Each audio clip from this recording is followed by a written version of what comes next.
আচ্ছা, আপনি কি সেই আশ্চর্য ছাগলটির কথা জানেন, যেই ছাগলটি রাসূল সাল্লাল্লাহু আলাইহি ওয়াসাল্লামের পবিত্র হাতের ছোঁয়ায় শুকনা শরীর নিয়েও ঝরঝর করে দুধ দিয়েছিল? ঘটনাটা শুনলে গায়ের লোম দাঁড়িয়ে যায়। দৃশ্যটা কল্পনা করুন, মক্কা থেকে অনেক দূরে ধুধু মরুভূমির এক কোণায় ছোট একটা তাঁবু। সেখানে থাকতেন এক দয়ালু নারী, উম্মে মাবাদ। যে কোনো মেহমান এলেই তিনি আপ্যায়ন করতেন, কিন্তু সময়টা ছিল ভয়ঙ্কর খরার। ঘরে এক দানা খাবার নেই, পানি নেই। উম্মে মাবাদ নিজেই ভীষণ অসহায়। ঠিক এমন এক ভর দুপুরে তার তাঁবুর সামনে এক কাফেলা এসে থামল।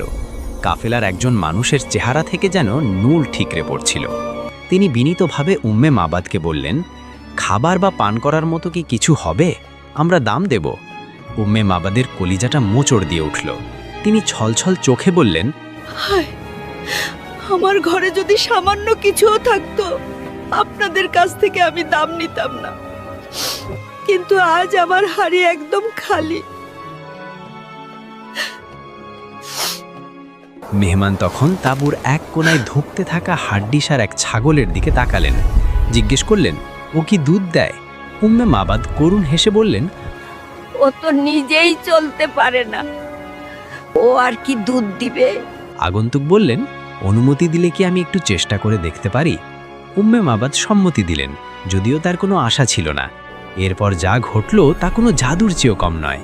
সেই মেহমান বিসমিল্লাহ বলে ছাগলটার গায়ে হাত বুলিয়ে দোয়া করলেন, আর সাথে সাথে শুকিয়ে যাওয়া ছাগলের ওলান দুধে টলমল করতে শুরু করলো।